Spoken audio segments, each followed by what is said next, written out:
billahi minasyaitonir rajim. Bismillahirrahmanirrahim. Wa idh akhadna mitsaqa bani Israil la ta'buduna illallah wa bil walidaini ihsana wa dzil qurba wal yatama wal masakini wa qulu lin nasi husna wa aqimus salata wa atuz zakata thumma tawallaitum illa qalilan minkum wa antum mu'ridun. Dan ingatlah ketika kami ambil perjanjian yang kuat dengan Bani Israel, yaitu agar kalian tidak menyembah kecuali kepada Allah, berbuat baik kepada kedua orang tua, berbuat baik kepada kerabat, berbuat baik kepada anak-anak yatim, berbuat baik kepada para miskin, dan juga mengucapkan yang baik kepada manusia, kemudian menegakkan salat dan menunaikan zakat. Akan tetapi kalian berpaling kecuali sedikit dari kalian, dan kalian mu'ridun, berpaling dari perjanjian itu. Di sini Allah Subhanahu wa taala hendak menjelaskan kepada kita tentang 8 perkara, sebenarnya 10 perkara dengan ayat ke 74-nya, tapi waktu kan ya, insyaallah minggu depan. Di sini Allah Subhanahu wa taala hendak menjelaskan 8 perkara yang merupakan perjanjian Bani Israel kepada Allah Subhanahu wa taala. Ketika Allah Subhanahu wa taala mengancam mereka dengan diangkatnya bukit Tur di atas kepala mereka, wa rafa'na fawqakumut tur, dan Allah mengatakan khudhu ma atainakum, ambillah apa yang telah kami datangkan kepada kalian. Maka mereka mengatakan sami'na wa ata'na, kami dengar dan kami siap melaksanakan.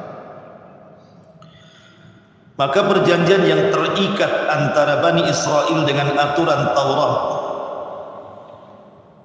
menjadi sebuah ikatan kuat. Sebab kalau Bani Israel melanggar aturan-aturan itu, maka akan datang kepada mereka azab Allah Subhanahu wa taala. Maka mereka harus melaksanakan aturan-aturan itu. Itulah bedanya kita dengan umat-umat dulu. Kalau umat-umat dulu melanggar saja, datang azab. Tetapi Nabi SAW diutus rahmatan lil alamin. Betapa banyak hari ini yang melanggar aturan-aturan Al-Quran dan Sunnah, tidak diadab seperti adab yang pernah Allah turunkan kepada umat-umat sebelum kita. Dan ini rahmat namanya.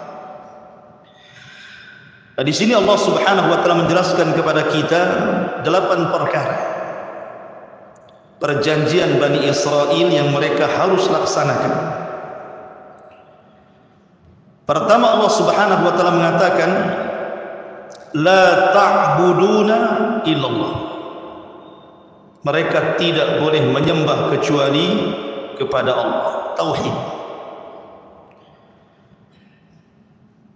Dan perjanjian tauhid ini bukan hanya perjanjian Bani Israel saja kepada nabinya dan kepada kitabnya Taurat, tapi semua umat mereka harus mentauhidkan Allah Azza wa Jalla.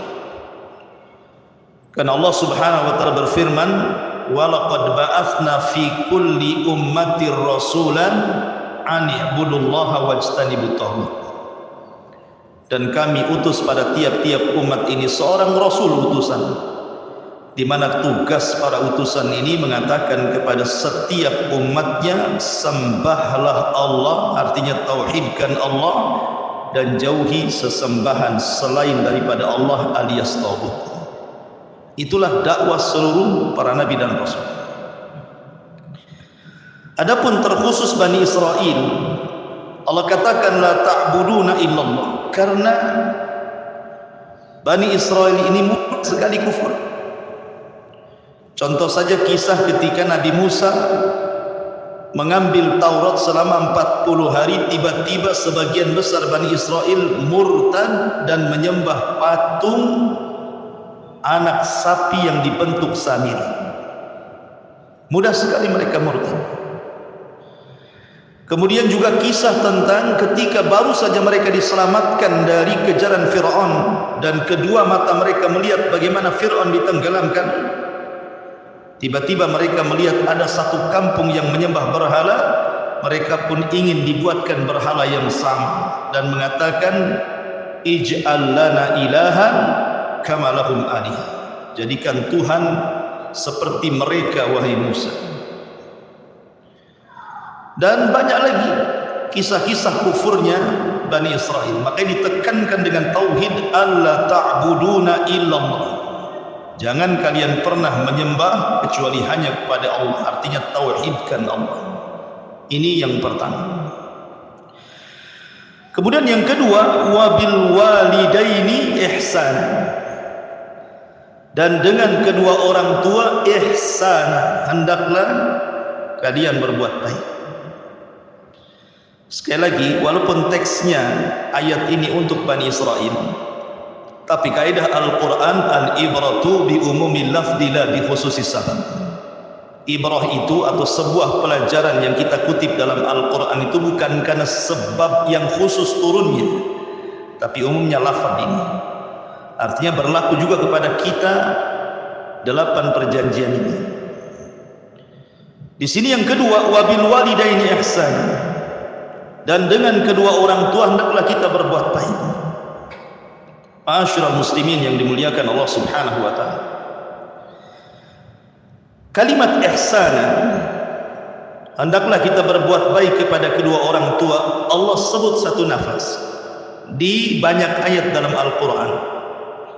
Antara perintah tauhid dengan berbuat baik kepada orang tua itu sering disebut dalam Al-Quran. U'budullaha wa la tusyriku bihi syai'an wa bil walidaini ihsan. Sembahlah Allah, jangan sekutukan Allah, dan berbuat baiklah kepada kedua orang tua. Atau Allah mengatakan anishkurli wa liwalidayka.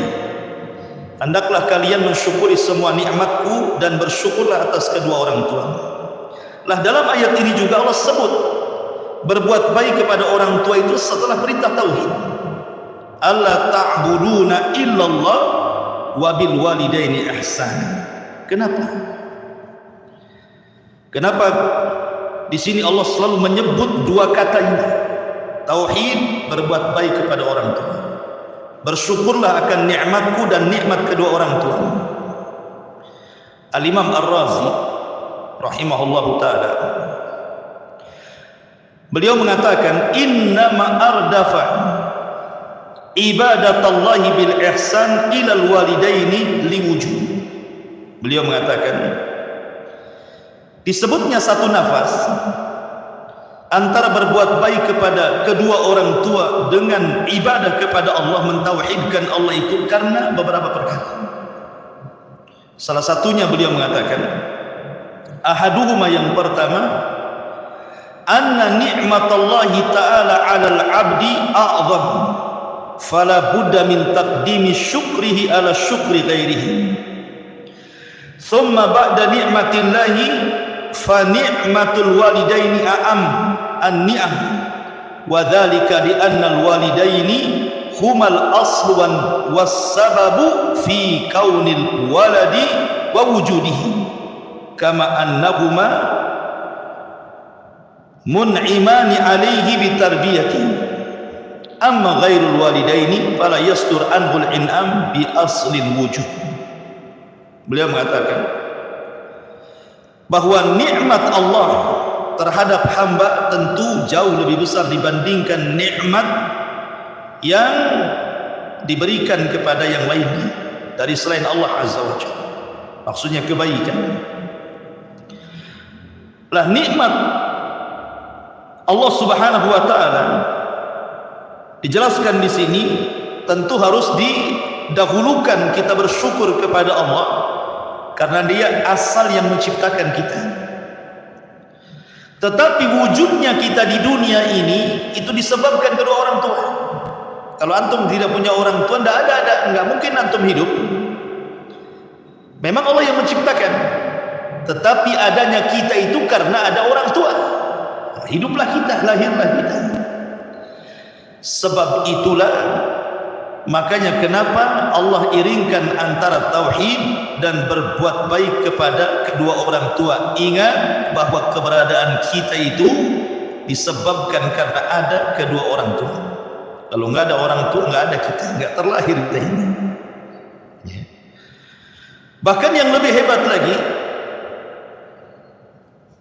Nabi SAW mengatakan, kullu maulud yuladu alal fitrah, fa'abawahu yuhawidanihi au yunassiranihi au yumajjisanihi. Setiap bayi yang lahir itu terlahir fitrah kan? Bapaknya yang menjadikan dia Yahudi, bapaknya yang menjadikan dia Nasrani, atau bapaknya yang menjadikan dia Majusi. Tetapi tidak ada kalimat bapaknya yang menjadikan Islam, karena memang setiap bayi terlahir Islam. Tetapi dengan kita memiliki kedua orang tua yang keduanya sudah beragama Islam, maka ini nikmat yang sangat besar. Kita tidak terlahir di agama Nasrani, kita tidak terlahir di agama Yahudi ataupun Majusi. Coba kalau seandainya kita berada di lingkungan mereka, mungkin anda tidak mendapatkan nikmat Islam. Dan ini nikmat terbesar. Al-yawma akmaltu lakum dinakum wa atmamtu alaikum ni'mati wa raditu lakumul Islam madinah. Soal orang tua itu awam, tidak cerdas dalam pengetahuan agama, tetapi dengan lahirnya kita di lingkungan Islam ini nikmat besar. Antum harus bersyukur. Dan tidak ada yang bisa menandingi nikmat sebesar Islam di antara nikmat-nikmat yang lainnya. Ma'asyiral muslimin yang dimuliakan Allah Azza wa Jalla. Kemudian kata beliau yang kedua, bahwa annallaha la yudla bi in'amihi 'alal abdi iwadhan albatta. Allah itu ketika memberikan nikmat, Allah tidak butuh kepada kita untuk mengganti nikmat itu.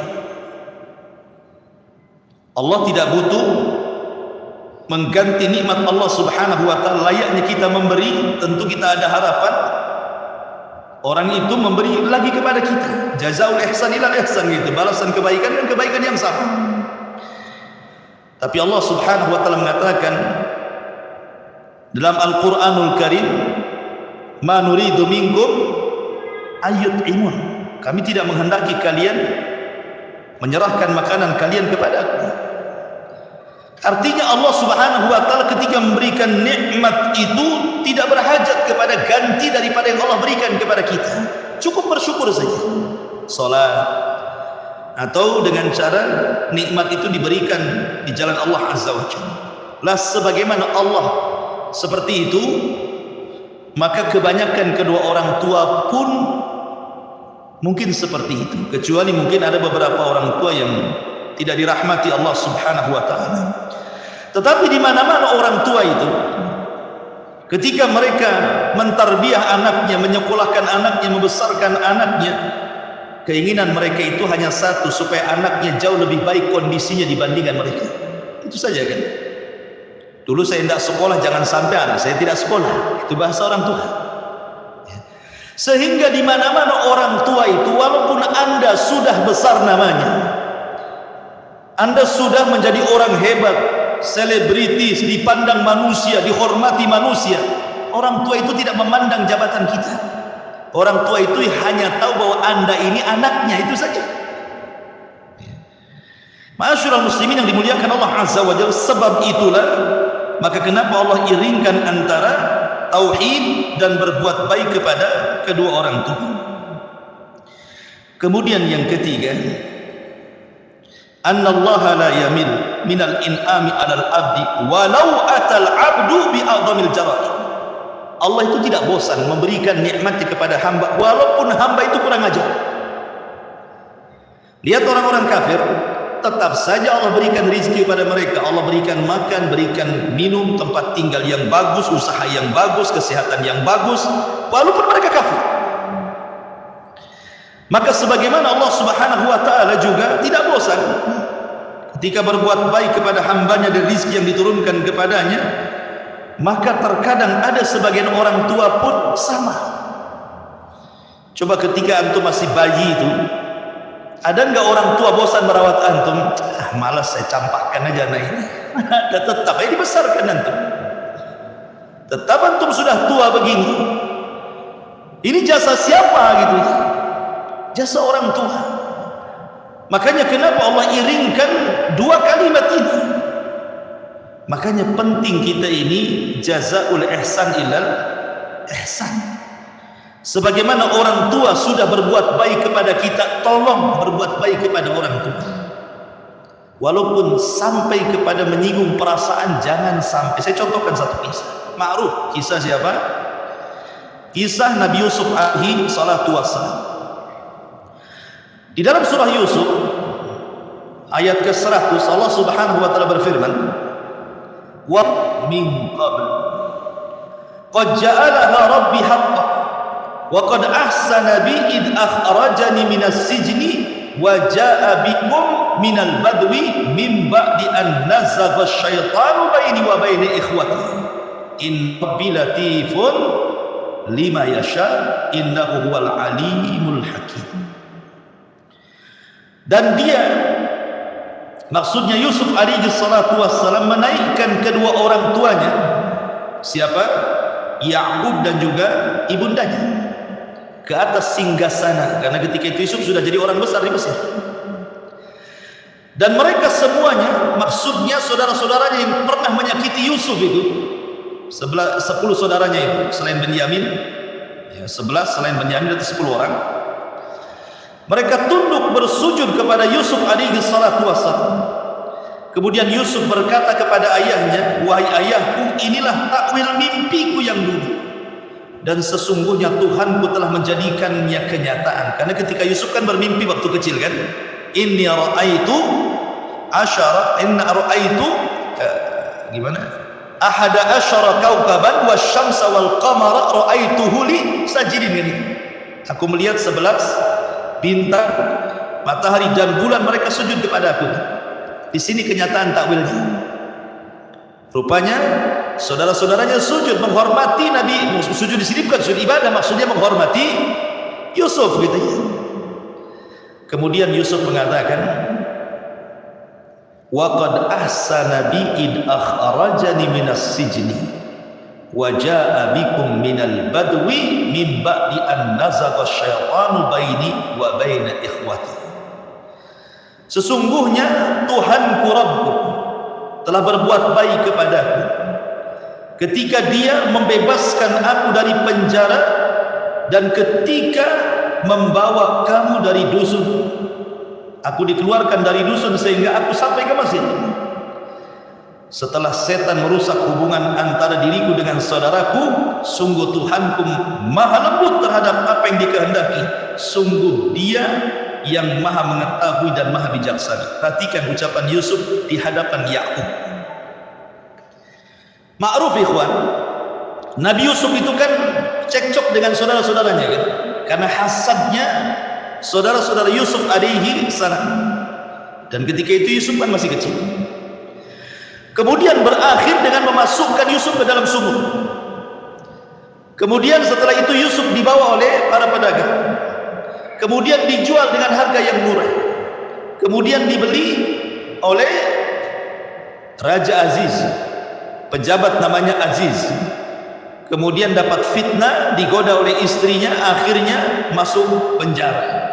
Dan belakangan kemudian mentakwilkan mimpi raja, kemudian diangkat menjadi bendaharawan Mesir, dan Raja Fir'aun di zaman Nabi Yusuf beriman kepada Yusuf. Di sini ayat ini ingin menjelaskan kepada kita bagaimana Yusuf menjaga perasaan ayahnya. Yusuf tidak menceritakan kejahatan saudara-saudaranya.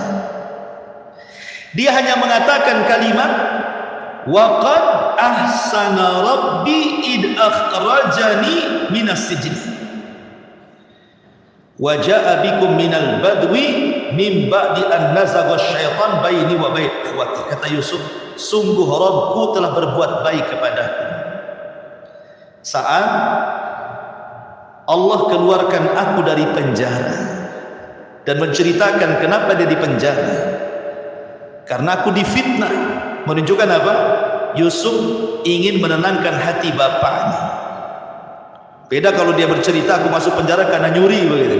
Sesat ada orang tuanya. Ya kan? Tetapi Yusuf kan masuk penjara bukan karena berbuat kriminal kan gitu. Dia menceritakan kepada orang tuanya. Dan orang tuanya kan akan tenang bahwa anaknya dizalimi sehingga masuk penjara kan itu. Kemudian yang kedua, wa jaa bikum minal badwi min ba'di an najagha syaitan baini wa baina ikhwati. Kemudian Yusuf mengatakan, dan Allah keluarkan aku dari desa, maksudnya dari Palestina gitu ya, sehingga aku sampai di Mesir setelah dulu memang ada konflik antara aku dan saudaraku, itu pun karena setan yang membuat konflik. Bahasa Nabi Yusuf menenangkan hati bapaknya. Yusuf bisa saja bercerita kan, dulu saudara-saudara inilah yang mencemplungkan aku ke sumur sehingga aku dijual, aku jadi budak. Bisa saja Yusuf ngomong begitu. Tapi Yusuf tidak menjaga perasaan Yakub. Dia hanya mengatakan secara global, Allah yang keluarkan aku dari desa itu sehingga sampai di Mesir, dan setan yang membuat aku konflik antara diriku dan saudaraku. Kan enak tuh bahasanya. Dari sini ikhwatu fiddin, betapa banyak hari ini kalau ada anak-anak bertengkar dengan sesama saudara kandung, orang tua menjadi tempat aduannya. Kadang-kadang orang tua jadi sakit gara-gara mikir anaknya.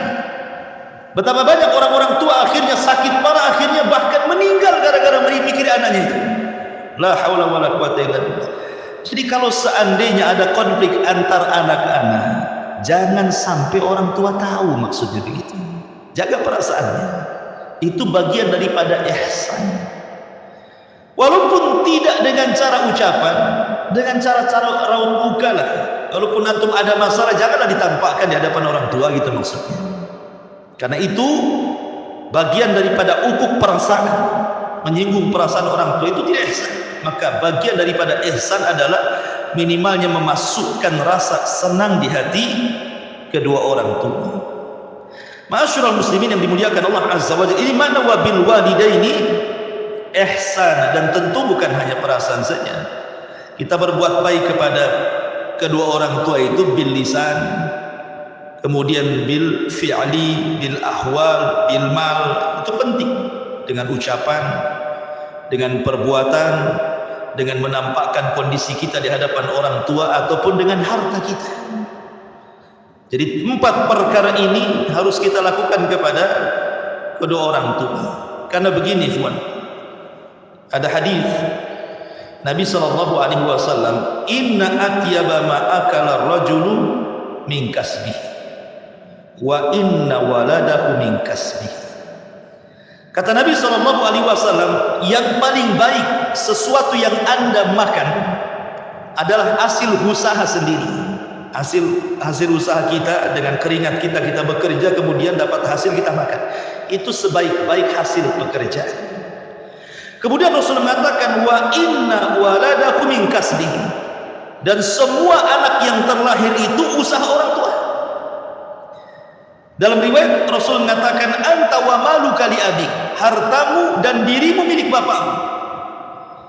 Kadang-kadang kita ini menyedihkan hari ini, kawan. Ada di pengadilan sidang, tiba-tiba anak menggugat orang tuanya hanya gara-gara waris. Ada kan? Di mana akalnya? Cemana kemudian dia berkonflik dengan orang tua gara-gara harta? Loh, harta kita sendiri, badan kita dengan harta kita itu milik bapak kita. Bahkan kalau orang tua mengambil sesuatu dari harta kita, itu hak dia. Hak dia, bukan hak kita. Bukan jangan dianggap itu hutang loh ya, bukan. Nggak ada urusan itu, karena badan kita itu milik dia, apalagi harta kita gitu. Makanya kewajiban kita itu berinfak kepada orang tua. Berikan apa yang dihajatkan kepada orang tua. Kalau sesama istri, kita punya istri yang satu kasur dengan kita, yang satu rumah dengan kita. Bagaimana kita ini memperlukan istri kita? Harusnya orang tua jauh lebih hebat dibandingkan istri kita. Itu bagi laki-laki. Karena hak orang tua itu jauh lebih besar dibandingkan hak istri, bahkan hak anak-anak. Ingat kisah tentang 3 orang yang terjerembab dalam sebuah gua. Masuk dia ke gua, tertutup tuh guanya, nggak bisa keluar dia. Sehingga salah seorang di antara mereka mengatakan, kita harus bertawasul dengan setiap amal soleh kita yang pernah kita lakukan. Maka yang satu bertawasul dengan amal solehnya, kemudian mulai gua tergeser. Yang satu bertawasul dengan amal solehnya, kemudian gua mulai tergeser. Lah yang ketiga berbicara tentang orang tua. Dia mendahulukan orang tuanya dibandingkan anak istrinya. Rupanya pintu itu bergeser betul-betul dan mereka bisa keluar. Maka ma'asyiral muslimin yang dimuliakan Allah Azza wa Jalla, penting kita berbuat baik kepada orang tua sekalipun orang tua kafir. Sekalipun orang tua kafir. Sa'ad bin Abi Waqqas, Sa'ad ibn Abi Waqqas radhiyallahu anhu, seorang sahabat Nabi. Ketika dia masuk Islam, orang tuanya tidak masuk Islam. Marah orang tuanya, memaksa Sa'ad untuk murtad. Sa'ad, kalau kau tidak murtad, ibu mau membunuh diri. Dengan cara apa? Mogok makan, tidak akan makan. Tentu orang tua melihat ibu kan prihatin kan itu. Tapi kan harus memilih antara mempertahankan Islam dan berbuat baik kepada orang tua. Antara hak Allah dan hak hambanya, tentu hak Allah lebih diutamakan.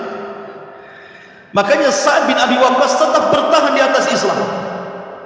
Sampai akhirnya kemudian turun ayat dalam Al-Quran, wa in jahadaka ala an tusyrika bima laisa laka bihi ilmun fala tuti'huma wa sahibhuma fid dunya ma'rufa. Kalau kedua orang tua memaksa kamu untuk menyekutukan Allah, jangan kau taati. Tetapi wa sahibhuma, ini syahidnya di sini. Wa sahibhuma fid dunya ma'rufa. Tetapi tetaplah berbuat baik kepada kedua orang tuamu walaupun keduanya kafir.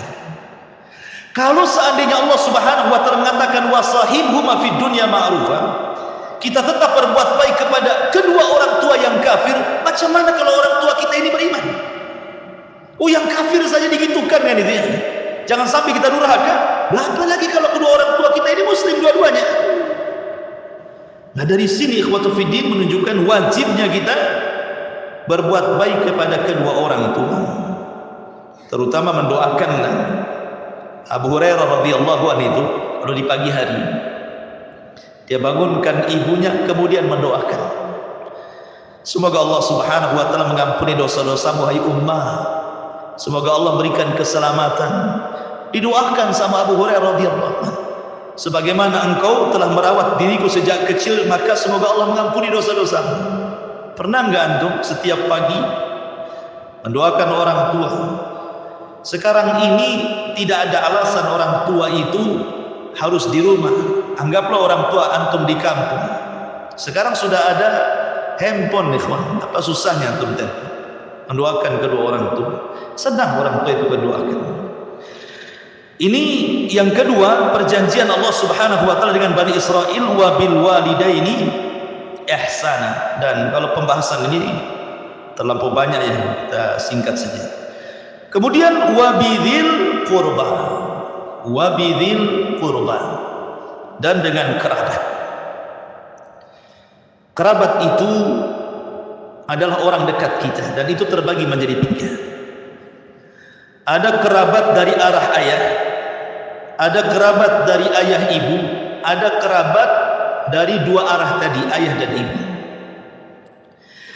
Pertama, kerabat dari ayah, seperti umpamanya paman, paman sekandung dengan ayah. Yang kedua, paman sebapa dengan ayah. Ini disebut kerabat dari pihak ayah namanya ya. Kemudian dari pihak ataupun bibi. Bibi maksudnya saudari daripada ayah, baik sekandung ataupun sebapa. Begitu juga dari pihak ibu gitu. Ada paman seibu, ada bibi seibu. Ini dari dua sisi. Yang dari keduanya dari dua arah seperti saudara. Kita punya saudara atau saudari namanya. Ada saudari kandung, ada saudari seayah, ada saudari seibu kan. Itu semua kerabat dan anak-anak mereka. Dan di antara kerabat yang paling tinggi adalah paman. Karena paman itu pengganti daripada ayah. Paman itu ibarat ayah kita. Jadi kalau Allah takdirkan ayah kita meninggal dan kita punya paman, dialah orang tua kita.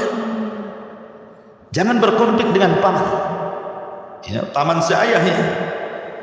Makanya ketika Imran menjadi imam di Baitul Maqdis, kemudian meninggal dunia saat Hanna istrinya hamil, yang bernazar bahwa ingin punya anak laki-laki supaya menggantikan ayahnya menjadi imam Baitul Maqdis. Rupanya keluar pula perempuan Maryam bintu Imran. Tapi karena sudah bernazar, ya sudah, kemudian dibawa ke Baitul Maqdis. Siapa yang mengkafilnya? Zakaria. Siapa Zakaria ini? Masih ada saudara kerabat dengan Maryam. Ya. Jadi orang tuanya Maryam. Makanya siapapun yang masih hidup, paman-pamannya, kalau Allah takdirkan orang tua sudah meninggal, hormati paman itu. Paman itu adalah bimanzilatil, dia sekedudukan dengan bapak. Baru kemudian setelah itu bibi, karena itu juga sekedudukan dengan ibu kita. Baru setelah itu saudara-saudara sekandung, saudara sebapa, makin jauh. Yang jelas bahwa Allah Subhanahu wa taala berfirman, yas'alunaka madza yunfiqun qul ma anfaqtum min khairin falil walidaini wal aqrabin. Mereka bertanya-tanya, ya Rasul, kalau aku punya harta kemana aku infakkan? Maka Allah jawab, katakan ya Muhammad, sebaik-baik kau nafkahkan infakmu kepada kedua orang tuamu, baru setelah itu kepada kerabat. Terkadang kita ini terbalik gitu ya, berbuat baik kepada orang lain tetapi sama kerabat tidak baik, kebanyakan gitu ya. Wallahu a'lam alasannya. Tapi yang jelas bahwa kerabat itu bagian daripada perkara yang kita harus berbuat ihsan kepada mereka. Apalagi kalau antum punya kerabat dan menjadi tetangga antum, rumahnya sebelahan, itu punya 3 hak ya. Kalau dia seorang muslim dan dia kerabat antum dan dia tetangga antum, 1 dia hak kerabat, 2 hak tetangga, 3 hak seorang muslim. Berarti kalau tetangga ini memiliki 3 hak, maka berbuat baik jauh lebih besar dibandingkan tetangga yang lain. Karena Islam mengatur hak kerabat gitu ya. Ma'asyiral muslimin yang dimuliakan Allah Azza wa Jalla. Kemudian setelah itu Allah mengatakan, ini yang ketiga. Kemudian yang keempat, wal yatama wal masakin.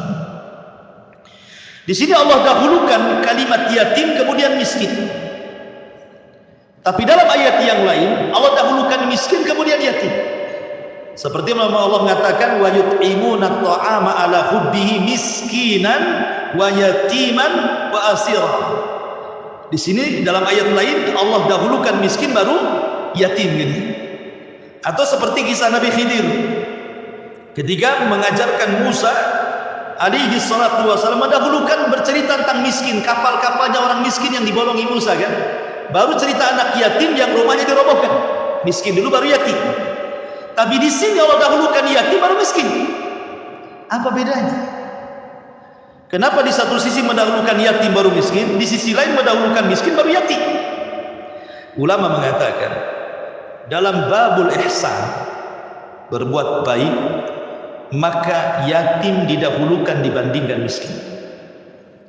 Tetapi dalam bab al-it'am, memberi makan, maka miskin didahulukan dibandingkan yatim. Kenapa? Karena terkadang anak yatim belum tentu miskin. Bapaknya pengusaha, mati, anaknya warisannya kaya, kan itu ya. Jadi anak yatim itu belum tentu miskin. Sebagaimana miskin pun belum tentu yatim kan begitu. Tapi kan kondisinya dalam bab memberi makan itu kenapa dahulu miskin? Karena memang itu yang dihajatkan orang miskin, makan. Apalagi orang miskin itu. Ya. Tetapi dalam bab ihsan, berbuat baik, maka kita harus mendahulukan anak-anak yatim dibandingkan miskin. Dan saya ulang, ada 4 perkara yang antum harus berbuat baik kepada anak yatim. 1, bil qaul, dengan ucapan. Antum ngomong sama anak yatim, kamu ini saya anggap anakku, saya ini bapakmu, gitu kan. Seolah-olah apa? Karena kan kehilangan bapaknya. Kalau kita ngomong begitu kan senang dia kan, diakui bahwa walaupun bapaknya sudah meninggal itu dia merasa bahwa semua menganggap bapak dia. Atau memuji bapaknya. Nah, bapakmu itu dulu masya Allah bagus, baik, walaupun dulu mantan rampok umpamanya. Jangan diceritakan kejahatannya. Tetap kita puji bapaknya di hadapan supaya anaknya bangga gitu ya. Nanti kalau anaknya tahu kalau bapaknya penjahat dan antum ceritakan gitu, antum sama dengan menyakiti hati anak itu. Artinya bahwa kita harus berbuat baik juga dengan kaul, dengan ucapan. Kemudian yang kedua, bil fi'li, dengan perbuatan. Di zaman Rasul ada orang yang mengeluh kepada Rasul, keras hatinya. Dia baca Quran susah, nangis. Punya keras sekali mendapatkan ceramah agama, ya tetap aja keras. Mendengarkan Quran, baca Quran, tidak juga lembut hatinya. Datang dia kepada Nabi mengadukan soal kerasnya hati. Maka Nabi SAW mengatakan, wamsah ra'sal yatim talinu qalbi. Usap kepala anak yatim, semoga Allah lembutkan hati. Jadi kalau antum sudah keras hati, cari anak yatim, usap kepalanya. Yang diusap juga kasih amplop dia, supaya mau diusap. Kalau nggak dikasih apa-apa mau diusap dia, yang ada lari takut nengok antum.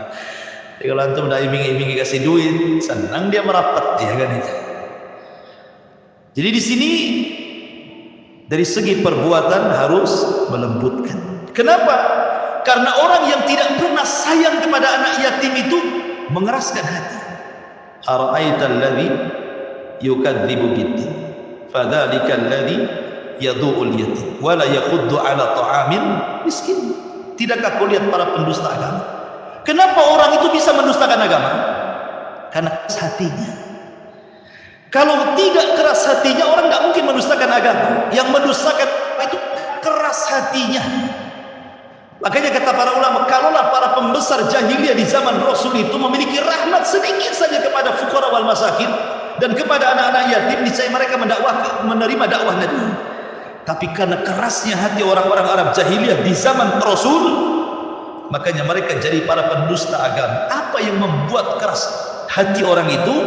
Karena mereka yadu'ul yatim, menghardik anak yatim, dan tidak menyuruh manusia untuk memberi makan fakir miskin. Maka dengan cara, kalau ingin melembutkan hati, usap anak-anak yatim kepalanya. Kemudian bil ahwal, maksudnya dengan kondisi kita, tampakkan keceriaan kepada anak yatim itu.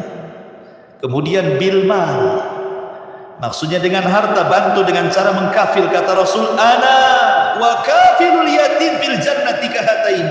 Saya dan anak-anak yatim, pengkafil anak yatim itu seperti ini, kemudian dirapatkan 2 jarinya nanti di sorga. Makanya ada istilah, siapapun yang memasukkan anak yatim ke rumah antum pasti akan mendatangkan rahmat dan barakah. Pasti. Kalau antum memasukkan anak yatim ke rumah antum, ajak makan di rumah antum, pasti bawa berkah. Dulu di zaman Rasul ada seorang wanita namanya siapa? Halimah Sa'diyah, dari Bani Sa'di, mencari anak susuan ke Mekah. Tidak menerima kecuali, tidak dapat kecuali 1 bayi yang ditolak semua ibu susu karena yatim dan miskin. Siapa? Bayi Nabi. Nabi SAW nggak ada yang mau menerima kecuali Halimah Sa'diyah. Dibawalah dia ke kabilah Sa'diyah, bawa berkah bagi keluarga Halimah Sa'diyah dan bagi kampung di Bani Sa'diyah dengan kedatangan Nabi SAW. Kenapa? Karena memasukkan anak yatim ke kampung mereka dan merawatnya. Makanya saya pernah bercerita, ada satu orang, dia bercerita Ustaz, dulu saya susah kali punya anak. Kemudian saya bertanya kepada seorang ustaz, cobalah kau rawat anak yatim, semoga Allah berikan rezeki kepadamu. Betul, akhirnya dia mencari anak yatim, dirawat dalam hitungan tidak tahun, bulan saja, tiba-tiba istrinya hamil. Barokah kan? Makanya ada istilah anak yatim itu kalau datang ke rumah kita bawa berkah. Undang anak-anak yatim makan di rumah. Ma'asyiral muslimin yang dimuliakan Allah Azza wa Jalla, maka di sini Allah mengatakan wa bil walidaini ihsana wa bidzil qurba wal yatama wal masakin, dan juga berbuat baik kepada fakir dan miskin. Ikhwatu fillah muliakan Allah Azza wa Jalla. Abi Dzar radhiyallahu anhu,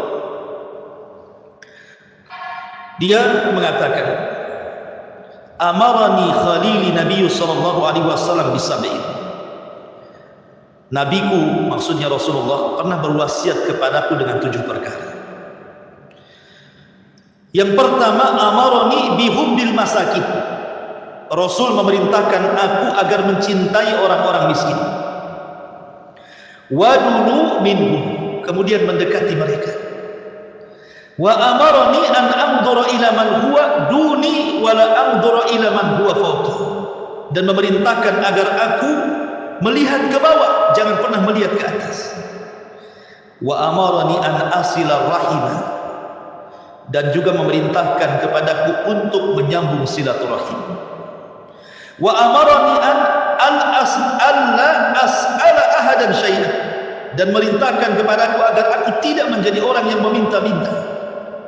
Wa amarani an aqula bil haqq wa in kana murra, dan merintahkan kepadaku untuk mengucapkan kalimat yang benar walaupun pahit rasanya. Wa amarani alla akhafu fillahi lawmata laim, dan merintahkan kepadaku agar jangan takut kepada siapapun celaan yang mencela dirinya, dan takutlah hanya kepada Allah Azza wa Jalla.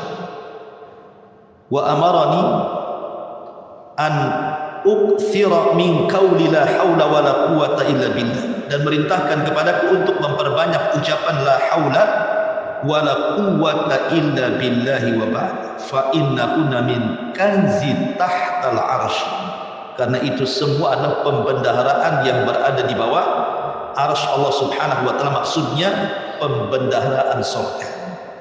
Di sini ada kalimat apa? Di antara wasiat Rasul kepada Abi Dzar, Rasul memerintahkan kepadaku untuk mencintai orang-orang miskin. Dan Nabi SAW adalah orang yang paling cinta dengan orang-orang miskin. Bahkan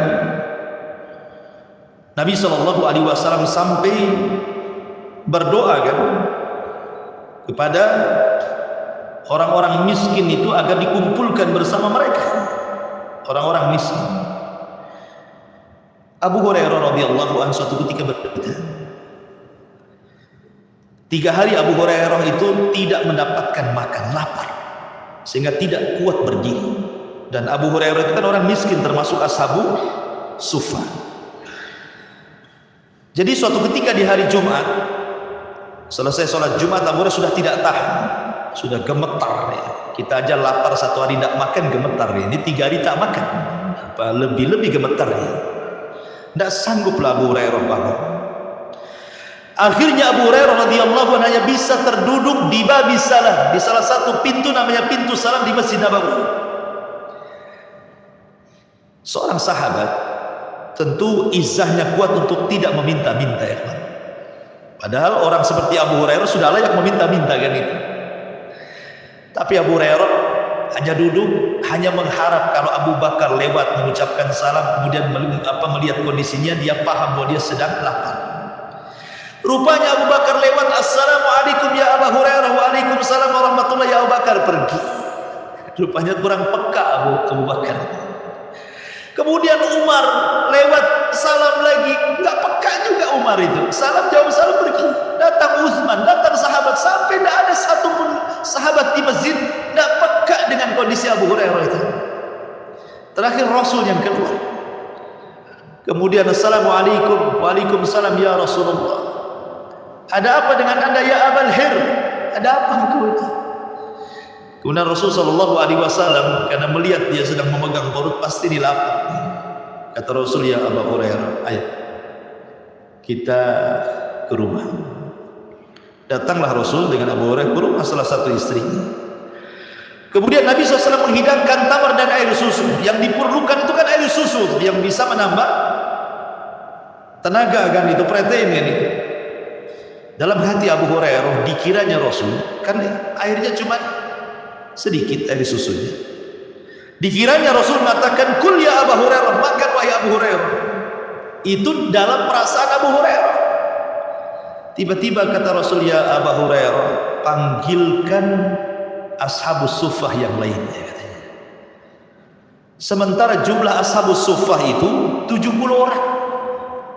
Ini paling cukup 1-2 orang. Sementara Abu Hurairah sedang lapar sekali kan ini. Tapi karena yang memerintahkan Rasul, terpaksa dia jalan lagi ke Masjid Nabawi, dipanggilnya ashabus suffah itu 70 itu. Kemudian masuk ke rumah Nabi, kata Rasul, isyrab. Akhirnya suruh minum. Subhanallah, susu itu mukjizat Rasul, dah habis-habis. Sampai akhirnya setelah semua orang minum, Abu Hurairah bengong. Jadi dia yang pertama, dia pula yang terakhir. Akhirnya setelah semua minum, semua makan, pergilah orang-orang itu, tinggal Abu Hurairah bersama Nabi. Kemudian kata Rasul, ta'al ya Abu Hurairah, ijlisu. Sini, duduk di sini. Kata Nabi SAW dengan sisa susu itu, isyrab ya Abu Hurairah, diminumnya Abu Hurairah. Kata Rasul, isyrab, minum lagi Abu Hurairah, minum lagi. Isyrab, sampai katanya Abu Hurairah, demi Allah ya Rasul, sudah gak ada tempat lagi di perutku ini. Kata Nabi SAW, kalau gitu kemarikan ina itu, bejana itu, diminum sama Nabi. Lihat bagaimana Nabi SAW sangat suka meminum bekas minumnya fuqara wal masakin. Itu syahidnya di sini. Ya. Karena apa? Karena kalau seandainya seseorang itu makan enak, sementara ada orang miskin, nyakiti hati orang itu sebenarnya. Nabi justru memakan bekas makanan orang-orang miskin. Betapa banyak orang-orang yang sekarang kelebihan makanan di rumahnya, padahal banyak orang-orang miskin dibuang di tong sampah sama dia. Sementara orang-orang miskin yang kelaparan ngorek-ngorek di situ cari makan, apa tidak menyakitkan hati mereka? Disitulah Nabi SAW mengajarkan kepada kita hubul masakin. Makanya kenapa Nabi SAW selalu berdoa kepada Allah Subhanahu Wa Taala agar menjadi manusia-manusia yang hubbal masakin. Allahumma ahyini miskinan wa amitni miskinan wahsyurni fi zamratil masakin. Dalam riwayat Nabi mengatakan, Allahumma inni as'aluka fi'lal khairah wa tarkal munkara wa hubbal masakin. Ini doa Rasul. Ya Allah, anugerahkan kepadaku cinta kepada orang-orang miskin gitu. Nah, ini bagian daripada misak Bani Israel dan ibrah kepada kita. Wal yatama wal masakin, ada berapa itu? Tauhid, berbuat baik kepada orang tua, berbuat baik kepada kerabat, berbuat baik kepada anak-anak yatim, berbuat baik kepada fakir miskin, sudah 5. Kemudian yang 6, wa qulu linnasi husna, dan ucapkan kepada manusia itu dengan ucapan yang baik. Di dalam Al-Quran, ikhwan, ini menjadi sebuah kaidah bahwa kita ini harus mengucapkan sesuatu kepada manusia itu ucapan yang santun, dan itu banyak dalam Quran. Seperti umpamanya Allah Subhanahu Wa Taala mengatakan wala tanharhuma wa qul lahuma qaulan karima. Jangan kau bentak kedua orang tua, tapi ucapkan ucapan yang lembut. Atau Allah Subhanahu Wa Taala mengatakan wa ammas sa'ila fala tanhar. Dalam surah Ad-Duha Allah mengatakan wa ammas sa'ila fala tanhar. Adapun terhadap orang yang datang mengemis kepada Anda, jangan kau bentak. Kenapa? Qaulun ma'rufun khairun min sadaqatin yatba'uha adha. Ucapan yang santun jauh lebih baik daripada sedekah yang menyakitkan hati. Kemudian yang sebada juga Allah Subhanahu wa taala mengatakan wa idza khatabahumul jahiluna qalu salam.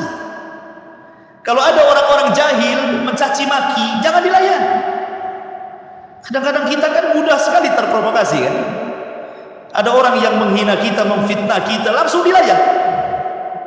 Yang perlu biarkan saja, diamkan saja. Lama-lama bosan sendiri kan itu ya. Qalu salama, semoga Allah berikan keselamatan. Gitu saja. Ya. Ucapan kalimat yang santun. Ya. Ataupun di sini Allah Subhanahu wa taala mengatakan wa qulu lin-nasi husna. Para ulama mengatakan akhlak itu ada di 4 tempat. Akhlak itu ada di 4 tempat. Badlun nada wa kafful adha wa ihtimalul adha wa talaqatul wajhi. Pertama, badlun nada, membantu orang semampu kita, itu akhlak. Kafful adha, mencegah orang dari berbuat kemungkaran, itu juga akhlak. Ihtimalul adha, sabar ketika ada orang menyakiti kita, itu juga akhlak. Termasuk wa talaqatul wajhi,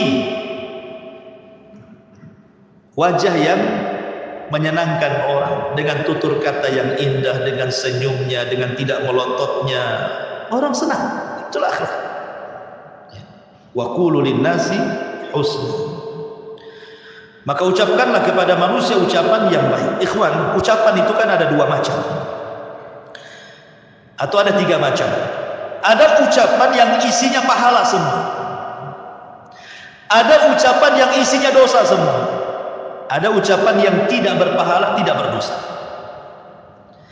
Ucapan yang berpahala, sebagaimana sabda Nabi SAW mengatakan, man kana yu'minu billahi wal yawmil akhir falyaqul khairan aw liyasmut. Barang siapa yang beriman kepada Allah dan hari akhir, ucapkan ucapan yang santun, yang baik. Mengajak manusia ke jalan Allah, berdakwah, atau seorang muadzin yang sedang adzan dan yang semacamnya, berzikir, baca Quran dan yang semacamnya, itu ucapan semua nilai pahala. Ada ucapan semua dosa, ghibah, mencela, mencaci, memfitnah, memaki dan begitu seterusnya. Ada ucapan yang tidak ada berpahala, tidak ada yang berdosa, tetap dicatat tapi tidak dihisab. Seperti ya ngomong biasa, gimana kondisimu, gimana baik, ya, kita lah di sehari kan bisa biasa ketemu kawan kan itu ya, itu tidak berpahala, nggak berdosa, tetapi tetap dicatat tapi tidak dihisab. Yang dihisab itu ucapan yang semuanya berpahala atau semuanya berdosa. Nah, itu akan dihisab. Ma yalfidu min qaulin illa ladaihi raqibun atid. Karena tidak ada satupun lafaz yang kita ucapkan melainkan akan dipertanggungjawabkan di hadapan Allah Subhanahu wa taala. Dari sini ada kaidah awid lisanakal khair. Biasakan ucapkan kalimat yang baik. Sampai-sampai dirahmati Allah Subhanahu wa taala. Dikisahkan Nabi Isa bin Maryam, Nabi Isa, Nabi Bani Israel, ma'ruf Isa bin Maryam. Jadi dia melihat seekor babi. Dikisahkan di kisah Israiliyat, melihat seekor babi. Faqala, maka dikatakan faqila marra bisalam. Tiba-tiba dia lewat, ucapin salam pula sama babi, assalamualaikum gitu. Nabi Isa lewat ada babi itu, tiba-tiba assalamualaikum. Nah, orang-orang mengatakan ya Isa, hadal inzir, ini babi, ngapain kau ucapkan salam sama babi gitu kan? Apa jawaban Nabi Isa? Dia mengatakan wa awwidu lisanil khair, aku hanya ingin membiasakan supaya lisanku ini mengucapkan kalimat yang baik. Saya nggak bermaksud mengucapkan salam sama babi, hanya membiasakan saja supaya jangan keluar kecuali kebaikan saja, gitu maksudnya. Ya. Karena ada orang yang justru latah nggak latah itu sama saja itu mengucapkan kalimat kotor. Makanya dijelaskan Al-Allamah Taqiyuddin As-Subki, seorang alim ulama Syafi'i, ma'ruf As-Subki. Dalam mazhab Syafi'i itu ada ulama namanya Taqiyuddin, dikenal dengan As-Subki itu. Jadi dia mendengar anaknya Tajuddin As-Subki ini tiba-tiba mengatakan kepada anjing, ya akal, wahai anjing, wahai anjing. Hei anjing, katanya. Dia ngomong sama anjing, hei anjing, katanya. Memang anjing, apalagi omongannya, masa anjing dibilang babi kan? Hei anjing, katanya. Apa kata ayahnya kepada anaknya? Wahai anakku, janganlah kau menghina anjing, tapi katakanlah ya kalbun ibni kalbin, katanya. Hai anjing anak anjing, gitu. Padahal sama anjing, yang satu sama babi, kisah ini sama anjing. Tapi karena melihat anaknya Tajuddin ini merendahkan, walaupun itu seekor anjing, bapaknya mengatakan jangan. Tapi ucapkan dengan kalimat yang lembut, lirih, hei anjing anak anjing, itu. Hei anjing, bukan begitu maksudnya. Intonasi saja itu sampai-sampai ditegur gitu ya. Sama ayahnya, kenapa? Membiasakan berbuat baik itu, mengucapkan kalimat yang santun. Karena terkadang kalimat yang kita keluarkan itu baik, cuman kadang-kadang intonasi terlalu keras, jadi disangkanya kasar jadinya kan. Jadi intonasi itu rupanya membedakan. Makanya penting itu intonasi dalam ucapan itu. Walaupun sebenarnya dua-duanya kasar juga. Anjing, anjing, sama saja kan. Intinya kan di situ ya. Tapi sebenarnya kan orang mendengarkan beda tuh cara ininya kan. Oh yang satu disangka goyon, yang satu mungkin jangan-jangan bentak saya kan gitu ya. Jadi penting soal intonasi bicara pun bagaimana para ulama itu mengajarkan kepada kita, sampai kalimat anjing pun dibahas gitu ya oleh para ulama. Apalagi ada yang jahat. Masa orang dibilang anjing? Zaman sekarang kan gitu. Jelas-jelas orang dibilang anjing. Padahal kalau seandainya nih dia tidak dikatakan binatang, dikatakan dia mungkin karena pendek dikatakan hei pendek gitu, dikatakan tinggi hei tawil gitu, hei pohon kelapa kali tinggi, itu tidak boleh. Kenapa? Karena kita diciptakan, Adam itu diciptakan oleh Allah ala suratihi, di atas bentuk yang paling indah. Maka siapapun yang mencaci maki yang merupakan takdir Allah yang tidak bisa berubah, pendek tidak mungkin tinggi, tinggi tidak mungkin pendek, itu sama dengan mencela penciptanya, kata ulama.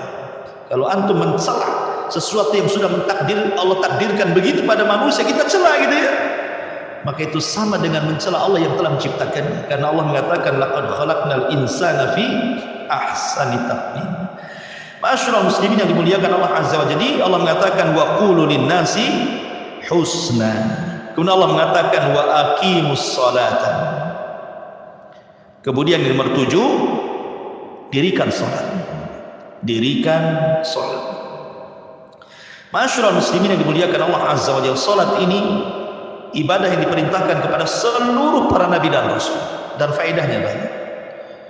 Bisa mencegah dari perbuatan keji dan mungkar. Seafdol amal setelah syahadat, bisa menghapus kesalahan, bisa mengangkat derajat orang yang melaksanakannya, termasuk sebab orang mudah masuk surga. Langkahnya saja kita ke masjid itu sudah bisa menghapus kesalahan dan mengangkat derajat.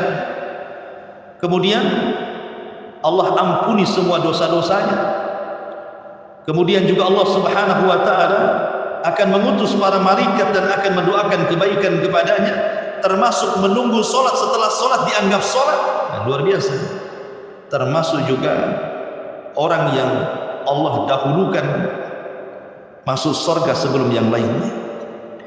Kemudian wa aqimus shalah wa atu az-zakah, dan juga menunaikan zakat.